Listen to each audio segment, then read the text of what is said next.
You're watching EAC News. Thanks for joining us.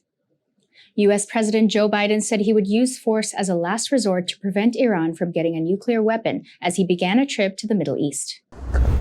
This is your 10th visit, but your first as president. Speaking in an interview with Israel's Channel 12 TV that was recorded before he left Washington on Tuesday the 12th of June, but aired Wednesday the 13th of June, Biden said he will keep Iran's Islamic Revolutionary Guard Corps on the U.S. Foreign Tourist Organization's list, even if it killed off in 2015 Iran nuclear deal.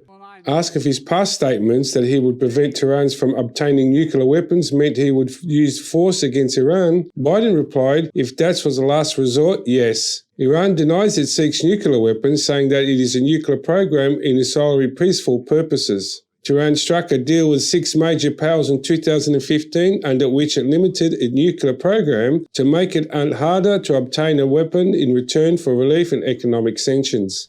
US President Donald Trump reneged on the deal in 2018 and imposed harsh sanctions on Iran, prompting Tehran to start violating the agreement nuclear limits about a year later. Efforts to reject the deal far from failed, with a senior US official telling Reuters that the chances of its rival were lower than after indirect talks between the United States and Iran Doha 2 weeks ago. Negotiators appealed close to a new deal in March, but talks broke down largely because of the US refusal of Tehran's demand for Washington's remove the IRGC from the terrorism list, arguing that was outside the scope of reviving the pact.